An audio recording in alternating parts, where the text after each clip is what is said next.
Hello बच्चों, social विश्वविद्या channel पर आप सभी का स्वागत है। आशा करती हूँ आप लोग सही होंगे, आपकी पढ़ाई भी अच्छी चल रही होगी। बच्चों, आज हम क्लास 9th के जो समकालीन भारत के बुक है भूगोल का ज्योग्राफी के, उसके हम कुछ महत्वपूर्ण प्रश्न करेंगे। चैप्टर 3 है अफवाह, और इससे पहले हमने 2 चैप्टर कर लिया है। यदि आपने नहीं किया है तो प्ले लिस्ट में जा करके देख लीजिएगा। चलिए बच्चों, हम शुरू करते हैं। और ये हमारा न्यू NCERT जो बुक है 25-26 सेशन के, इसके अकॉर्डिंग है। पहले हम अभ्यास के कुछ प्रश्न करेंगे, फिर हम महत्वपूर्ण प्रश्न करेंगे। चलिए हम अपने प्रश्न की ओर बढ़ते हैं। देखते हैं कि हमारा प्रश्न क्या है। दिए गए 4 विकल्पों में से सही विकल्प चुनिए। तो यहाँ देखिए 4 विकल्प है, राजस्थान है, पंजाब है, उत्तर प्रदेश है, जम्मू कश्मीर है। तो इसका आंसर क्या होगा? तो यहाँ पे जम्मू कश्मीर हो जाएगा, घ हो जाएगा। नर्मदा नदी का उद्गम कहाँ से है? तो यहाँ देखिए 4 ऑप्शन है, क है, ख है, ग है और घ है। तो ये अमरकंटक से होगा। यहाँ देखिए आंसर भी है। इसी तरह थर्ड है, निम्नलिखित में से कौन सी लवणीय जल वाली झील है? तो यहाँ भी देखिए क, ख, ग, घ है। तो इसमें से सांबर झील होगा, क हो जाएगा। चलिए बच्चों, अब हम आगे बढ़ते हैं। इस तरह से ये पहला क्वेश्चन में ही अलग अलग पार्ट था। फोर्थ है, निम्नलिखित में से कौन सी नदी प्रायद्वीपीय भारत की सबसे बड़ी नदी है? तो हम यहाँ भी 4 ऑप्शन है, तो गोदावरी नदी जो है सबसे बड़ा है। और अगला है, निम्नलिखित प्रश्न नदियों में से कौन सी नदी ब्रह्मस घाटी होकर के बहती है? तो यहाँ भी 4 ऑप्शन है, हमारा क्या हो जाएगा? तापी नदी जो है। और बच्चों, हम अगले प्रश्न की ओर बढ़ते हैं। हमारा सेकंड प्रश्न है कि निम्नलिखित प्रश्नों के उत्तर संक्षेप में दीजिए। चलिए हम सेकंड में ही देख लेते हैं। यहाँ पे देखिए पहला है, जल विभाजक का क्या कार्य है और इसका उदाहरण दीजिए। तो देखिए कोई भी ऊंचा क्षेत्र जैसे पर्वत या उच्च भूमि, 2 पड़ोसी अपवाद रोड़ी एक दूसरे से अलग करते हैं, उसे जल विभाजक कहते हैं। उदाहरण जैसे पश्चिमी घाट। अगला है, भारत में कौन सा विशाल नदी द्रोणी कौन सी है? तो गंगा द्रोणी है। अगला है, सिंधु एवं गंगा नदी कहाँ से निकलती है? तो सिंधु नदी मानसरोवर झील के निकट तिब्बत से निकलती है, और गंगा नदी का उद्गम गंगोत्री हिमानी से हुई है। अब अगला प्रश्न हम देखेंगे बच्चों।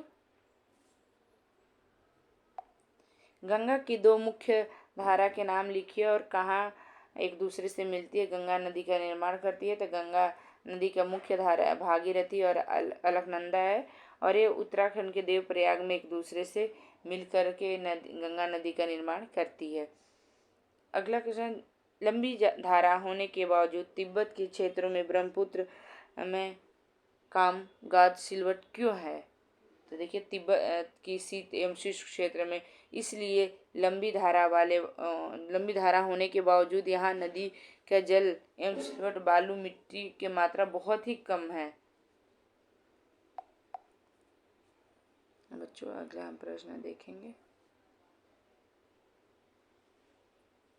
कौन सी 2 प्रायद्वीपीय नदियां गर्द होकर बहती है? समुद्र में प्रवेश करने से पहले वह किस प्रकार की आकृति का निर्माण करती है? तो नर्मदा और तापी नदी जो है घर से होकर बहती है, और समुद्र में प्रवेश करने से पहले और ज्वालामुखी का निर्माण करती है।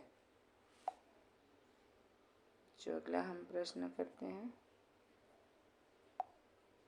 नदियों तथा झीलों के कुछ आर्थिक महत्व। मतलब नदी और झील से हमें क्या? तो नदी और झीलों के आर्थिक महत्व बहुत महत्वपूर्ण है। पहला है, नदी और झील जल का मुख्य स्रोत है, इसे पर्यटन को बढ़ावा मिलता है, इनसे जल कृषि सिंचाई होती है, ये नौका संचालन तथा जल परिवहन के लिए सबसे अच्छा साधन है। जल विद्युत परियोजना में स्थापित की है, मतलब इससे जल से बिजली भी बन सकती है, और नाव चलाने के लिए भी, परिवहन के लिए भी अच्छा है। और इसे पर्यटन मतलब आने जाने जो लोग हैं, जैसे झील है देखने के लिए, तो इससे भी क्या है? बढ़ावा मिलता है, महत्वपूर्ण है। तो इस तरह से अगला प्रश्न हम देखेंगे बच्चों। प्रश्न हमारा थर्ड है।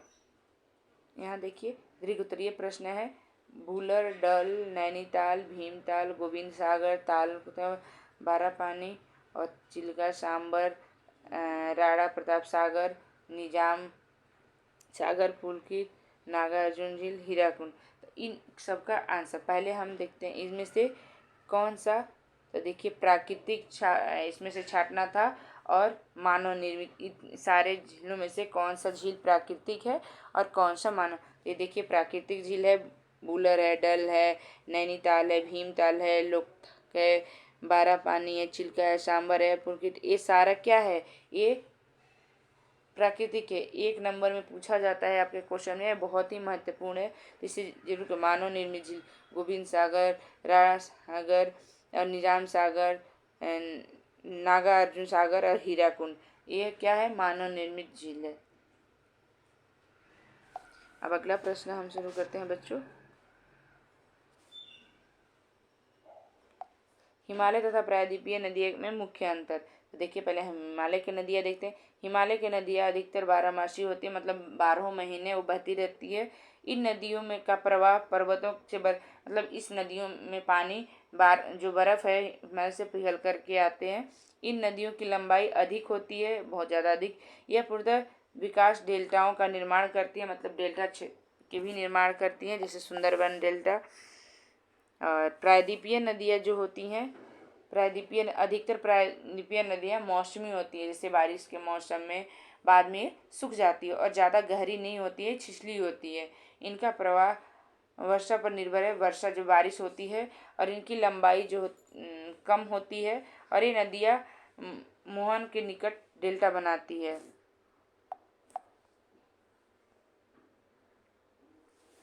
अगला प्रश्न है, प्रायद्वीपीय पठार के पूर्व पश्चिम की ओर बहने वाली नदियों की तुलना कीजिए। तो देखिए पठार से पूर्व की ओर बहने वाली नदियाँ और यहाँ पठार के पश्चिम से बहने वाली नदियाँ। तो पहले हम देख लेते हैं पूर्व की ओर बहने वाली नदियाँ महानदी, गोदावरी, कृष्णा, कावेरी नदी है। और सेकंड है, देखिए ये नदियाँ बंगाल की खाड़ी में गिरती है और ये नदियाँ अपने मुहाने पर डेल्टा का निर्माण करती हैं। इनकी सहायक नदी बड़ी है। और हम पश्चिम की ओर बहने वाली नदियाँ, पश्चिम की तरफ बहने वाली नदियाँ, प्रमुख नदियाँ जो नर्मदा और तापी है, इनको जरूर याद कर लेना। और यहाँ जो बहने वाली नदियाँ हैं, महानदी है, कृष्णा है और गोदावरी है, कावेरी है, ये सब है। ये नदियाँ अरब सागर में गिरती हैं। ये नदियाँ ज्वार का निर्माण करती हैं। इनकी सहायक नदी की लंबाई कम होती है। चलिए अब हम अगला प्रश्न की ओर बढ़ते हैं। अगला प्रश्न देखिए, किसी देश का अर्थव्यवस्था के लिए नदी के महत्वपूर्ण आंसर। देखिए देश की अर्थव्यवस्था के लिए नदियाँ जो है निम्न प्रकार से महत्वपूर्ण है। नदियों का जल एक प्रमुख प्राकृतिक साधन है। इनके अनेक मानवीय क्रियाओं के लिए अनिवार्य है। यही कारण है कि प्राचीन काल में आदिवासी नदियों के तट पर बसे हुए हैं। भारत जैसे देश के लिए जहाँ अधिकांश जनसंख्या जीवित रहने के लिए कृषि पर निर्भर है। और यहाँ देख लिए थोड़ा सा इधर मैं करती हूँ, जैसे कि वहाँ सिंचाई, नौ संचालन, जल विद्युत उत्पादन के लिए नदियाँ क्या है, बहुत ही महत्वपूर्ण है। कि नदियों से हमें क्या करते हैं, बिजली भी बनती है और नौका चलाने के लिए भी, तो ये सारे सिंचाई के लिए भी, कृषि के लिए भी, तो नदियाँ इसलिए ज़्यादा महत्वपूर्ण हैं। अब अगला हम प्रश्न जो मानचित्र मैप वाला क्वेश्चन है, हम इसे देखेंगे। चलिए अब हम इसे शुरू करते हैं। भारत में मानचित्र पर निम्नलिखित नदियों के चिन्हित कीजिए तथा उनके नाम लिखिए, जैसे गंगा, सतलुज, दामोदर, कृष्णा और ये नर्मदा, तापी, महानदी। यहाँ देखिए, अब आंसर में देखिए सिंधु नदी है, सतलुज है, गंगा नदी है, महानदी है, नर्मदा है, तापी है, गोदावरी है, कृष्णा है और कावेरी है। बच्चों इसी तरह से आपको भी अपने नोटबुक में भी इसे करने हैं और इसी तरह से मैप लगा करके आपको करना है। सेकंड क्वेश्चन जो है फिर देखिए,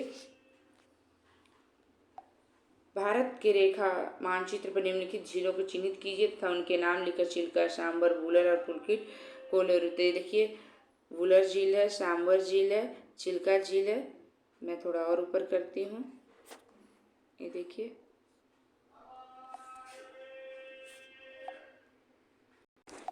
तो देखिए मैंने अभी दिखाया था आपको कि देखिए वुलर झील है, सांबर झील है, चिल्का झील है, पुलकित झील है। तो इस तरह से आप कर सकते हैं बच्चों। और अगला हमारा कुछ महत्वपूर्ण प्रश्न है, तो हम उसे भी देख लेते हैं। क्या है महत्वपूर्ण प्रश्न, अपवाह तंत्र किसे कहते हैं। तो एक क्षेत्र में बहने वाली नदियों का प्रवाह व्यवस्थित विधि, परिवर्तन एवं विशेषताएं अपवाह तंत्र कहलाती है। अब अपवाद रोड़ी किसे कहते हैं? एक नदी तंत्र द्वारा जिस क्षेत्र का जल प्रवाहित होता है उसे अपवाद रोड़ी कहते हैं। अब अगला है विश्व की सबसे बड़ी अपवाद रोड़ी किसे कहते हैं? तो विश्व की सबसे बड़ी अपवाद रोड़ी जो है मिस्र के नील नदी को कहते हैं। अब अगला प्रश्न हम बच्चों देखेंगे। ये देखिए हमारा अगला प्रश्न है, भारतीय नदियों को किन्हीं दो मुख्य वर्गों को विभाजित कीजिए। तो हिमालय की नदियाँ और प्रायद्वीपीय। हिमालय में कौन सी दो मुख्य नदियाँ पर्वतीय श्रृंखला के उत्तरी भाग में से निकलती है? तो सिंधु और ब्रह्मपुत्र। नदी के विभिन्न कौन सी है? तो आंसर देखिए डेल्टा है, गोकुल झील है, नदी का स्रोत है, और ऊपरी भाग है, मध्य भाग है, निचला भाग है। हम अगला प्रश्न देखते हैं बच्चों। हिमालय से निकलने वाली प्रमुख नदियों के नाम है, जैसे सिंधु है, गंगा है, ब्रह्मपुत्र है। और अगला है, भारत में कौन सा विशाल नदी द्रोणी है? तो गंगा नदी द्रोणी हमने पहले भी देखा था। विश्व की सबसे बड़े डेल्टा के नाम सुंदरबन डेल्टा है जो पश्चिम बंगाल में है।